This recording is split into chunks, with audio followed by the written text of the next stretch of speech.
Alors, il y a quelques mois, on avait déjà évoqué ce sujet, à savoir que NIO serait obligé de potentiellement renommer ses ES6 et ES8, qui rappellent trop les Audi S6 et S8, du coup. Et la décision a été prise, c'est officiel maintenant. Plus d'un an après, le tribunal régional de Munich se décide enfin à trancher sur l'affaire et a rendu un jugement favorable à Audi. Selon les infos relayées par Car News China, la justice oblige donc NIO à changer les noms des deux SUV électriques en Europe. Le juge estime en effet que le E devant S6 et S8 pourrait créer la confusion chez les clients. Il pourrait penser qu'il s'agit d'une abréviation pour électrique et que les ES6 et ES8 sont des versions électriques des Audi S6 et S8. Ah ouais, ça se défend, l'argument se défend, j'avoue. Bon, après, les consommateurs, ils sont pas débiles, normalement. Ils savent faire la différence entre NIO et Audi. Mais bon, après, voilà, la justice a rendu son verdict.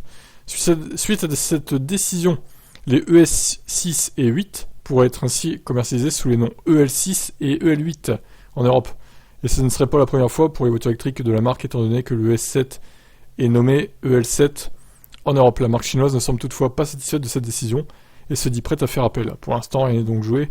C'est pas impossible que les S6 et S8 conservent leurs appellations actuelles. Alors honnêtement, pourquoi ils font appel? Qu'est-ce que ça peut foutre? EL6, EL8, c'est très bien, on s'en fout en fait.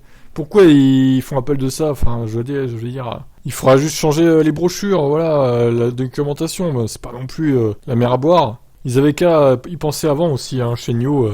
Puis c'est pareil, leur logo, désolé, mais moi ça me rappelle trop Citroën.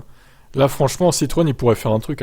Alors, de loin, surtout de près, on voit bien que c'est pas des chevrons, mais regardez sur la photo, là, on dirait le logo Citroën, vraiment. Donc, NIO, voilà, ça copie les logos de Citroën et ça copie les appellations d'Audi.